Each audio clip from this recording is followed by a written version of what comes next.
So, what do you guys think? I think it's the volcano. No. Do you think Daddy should get a remote start for his 4runner? No. I think I went ahead and did it anyways.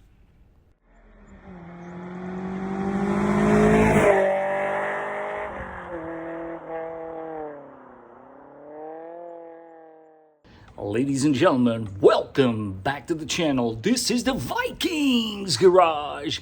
And today I got another modification for you guys, if you can even believe that. And as you guys know, with me, modifications, you're always talking on the light side. Why do I say that? Trust me, you want to hang around because you're going to like this one. Oh, by the way, guys, I am indeed installing this for somebody else. And you might be wondering, aren't you installing this in your car? I am, and I'm gonna go against what my wife said, and I feel like I have to be honest with you guys. The 4runner is sold, and that's all I can say for right now. You have to stay tuned and see what's coming next. But let's get going with this job. Should be super simple. I expect no more than half an hour on this.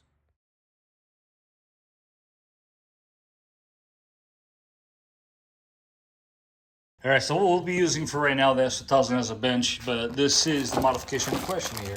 This is, for those of you that don't know, a remote start for your 4runner. Now, why am I picking this particular one? Not going to be giving any plugs. I'm not going to be promoting anything for right now. You got to wait until the end of the video to see why I'm actually doing that.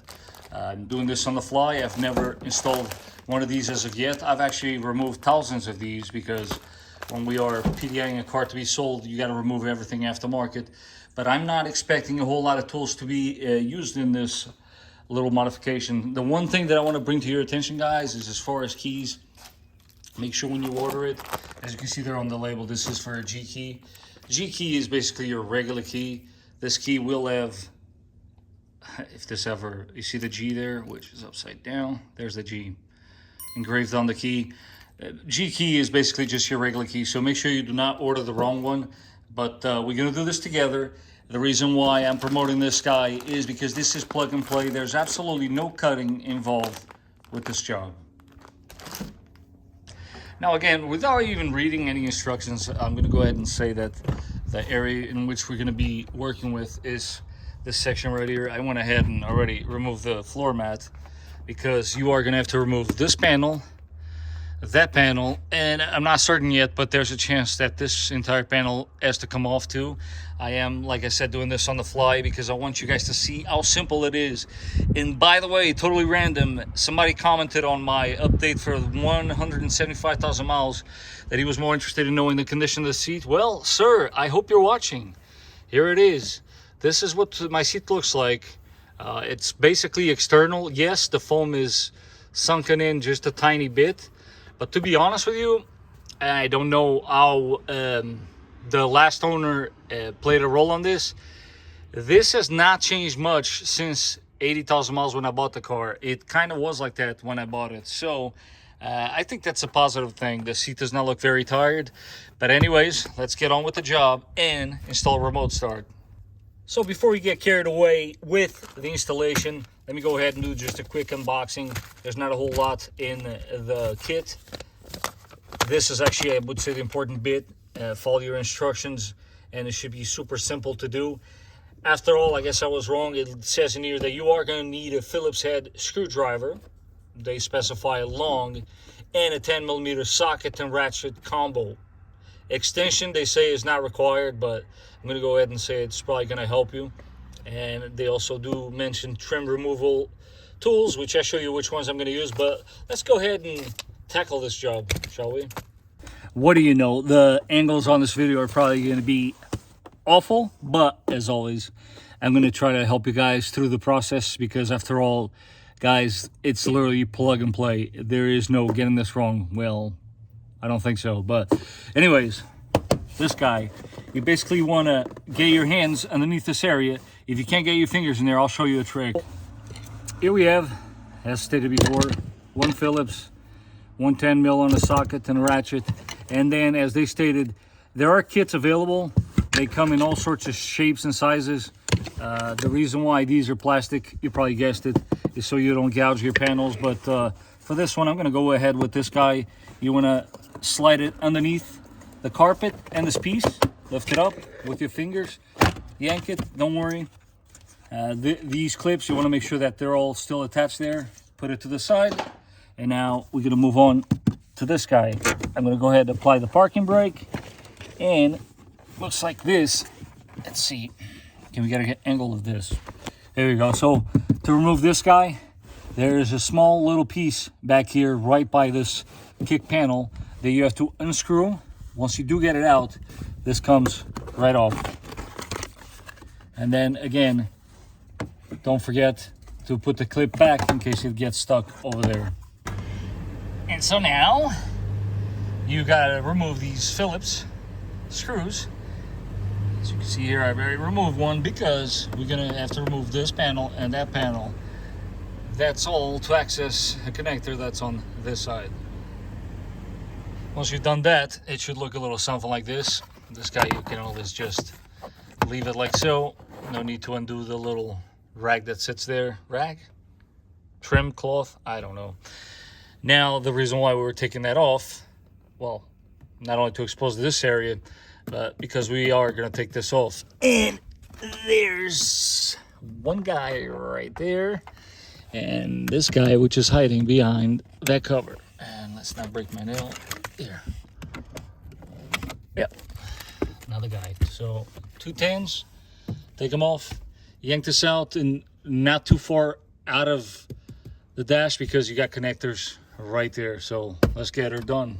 Boy, this is escalating really quick. So actually, in order to take this panel out, let's not all forget to take this guy out first. You grab it right at the bottom corner there and yank it out. It comes right off. You can't go wrong. The key is, again, to make sure that all these clips are in place. All right.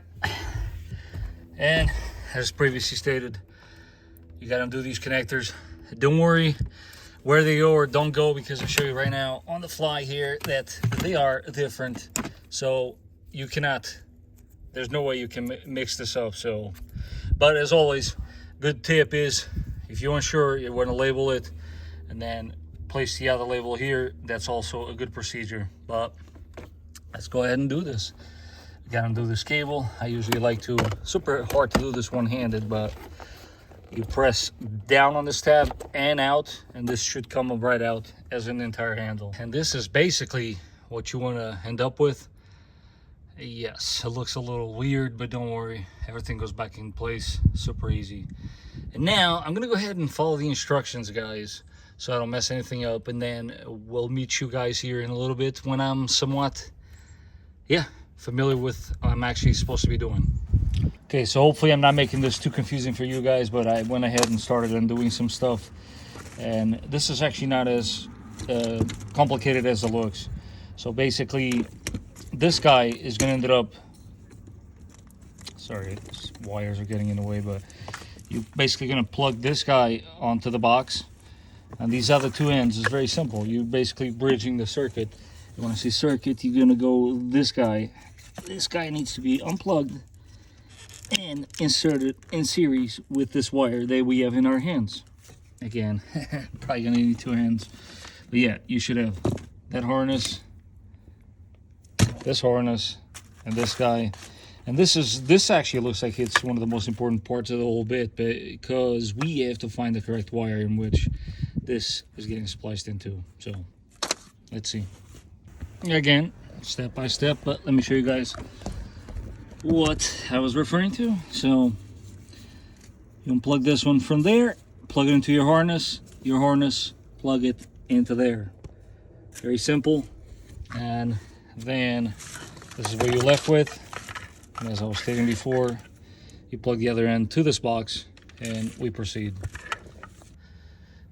All right, I hope you're still with me. So this is clearly the money shot for what I can tell. This is the only part that you could potentially mess up, but let's face it, we're doing this together, so we are not going to mess this up. This wire here, that it is part of this harness that connects right there. And this is the one that you're going to have to splice into a connector. Yeah, excuse my finger, I kind of hammered it the other day. Now, follow me on this because it's super simple to find the connector.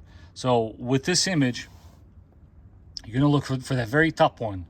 It has a black tab on top, and it's the very top corner on the left here. So if you follow me through on this, just try to get these wires out of our way so we do not make a mistake here. On this connector, this is the connector in question. What you're gonna look for, fat pink wire. You see the guy right there, right behind my finger? Well, this wire is not getting tapped into that one. It's the very blue one underneath it. You can't miss it. Yeah, let's try to give it a zoomed. See a little blue guy right underneath the pink? That's the one. But of course, as you can see here from this footage, I was totally wrong. If you read the instructions, it's the 5th slot from the top on the right side. This is how the kit is given to you guys. You basically, you take this guy out. I don't know if you guys ever used this, but so the easiest way I found is you do have to unplug this guy out. Again, use your pink wire as reference. The wire you're tapping into is the blue one right underneath it. And the way you do this, again, this is not easy, not a whole lot of room, but let's see if we can do this together. You kind of try to isolate it without damaging anything. And where does she go? Right there. Now you can tap into it a little easily. And the way this works, again, for those who have never done it, with a pair of pliers, you're basically squeezing this together. Wow. Come on, guy. Cold, right? I got my wife here assisting me with this part, but that's it. Because now you just broke through the insulation, and you can now plug it in. And if you want to clean this up, you can retape this and plug it back up.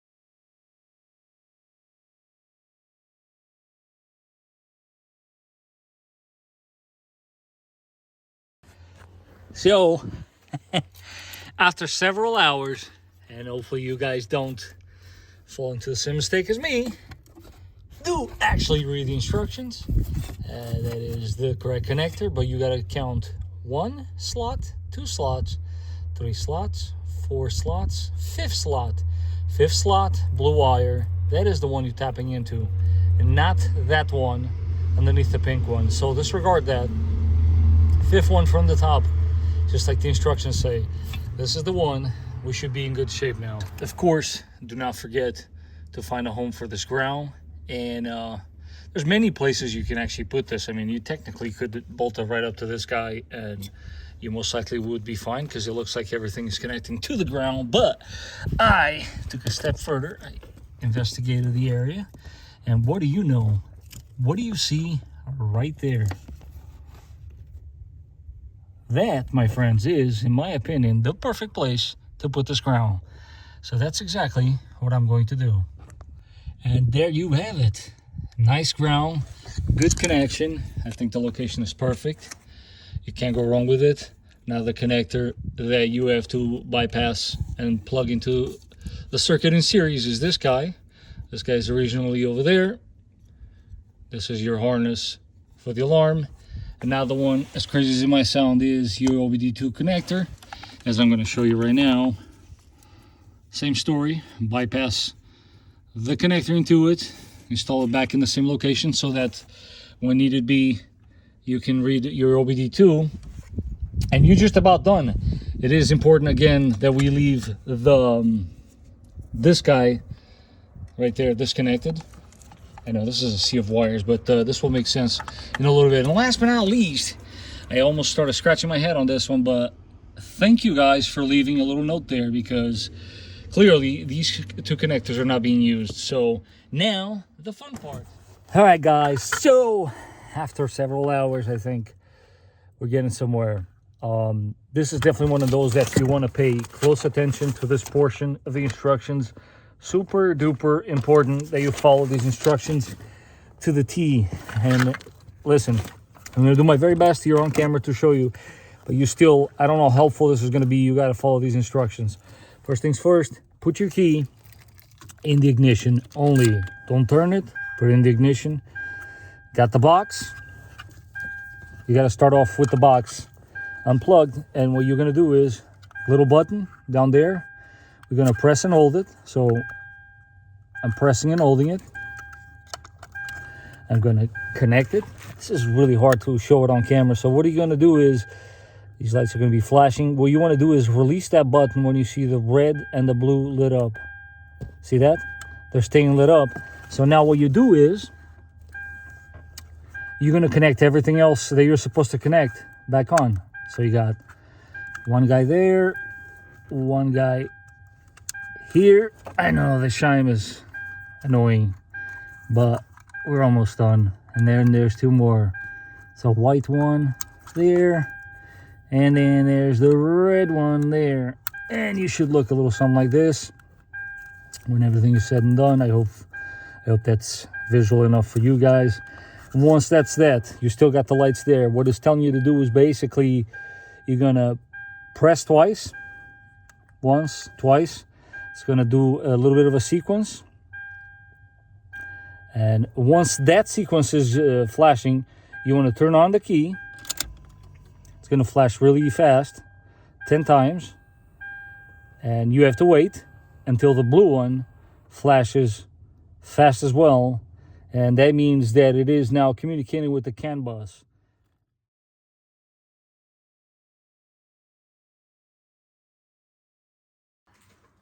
When everything is said and done, from your fob, the button you want to press is lock, and you want to do it in a sequence, in a steady pace, 3 times. Once, twice, 3 times. Give it some time. And there you have it. Now there's 2 ways you can go about this. If you're still inside the house and you just want to warm up the car, you want to shut it off from your key, it's the same story. Lock 3 times, once, twice, 3 times, and it will shut off. But if you want to get inside the car while it's running from the remote start, I'm going to show you what you can do. So as you can see, we have remote started it. So this is what you want to do. It is locked, as you can see. You unlock it. You come inside. You install the key, turn it to the on position, and press the brake. Once you've pressed the brake, as you can see, you can go off your way. Guys, I know I dropped some shocking news on you guys. Don't worry. A little hint, the 4runner content is not going away. That's all I want to say. I don't want to reveal more than that. I don't want to spoil it. The process might take a couple of months.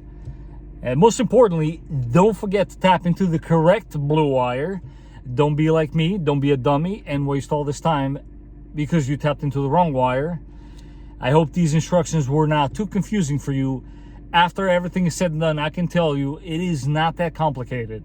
It's actually very easy to do, and I have absolutely full confidence that you guys can accomplish this at home too. As always, guys, don't forget to smash that like button. If you haven't subscribed, don't forget to subscribe, and I will catch you guys on the next one.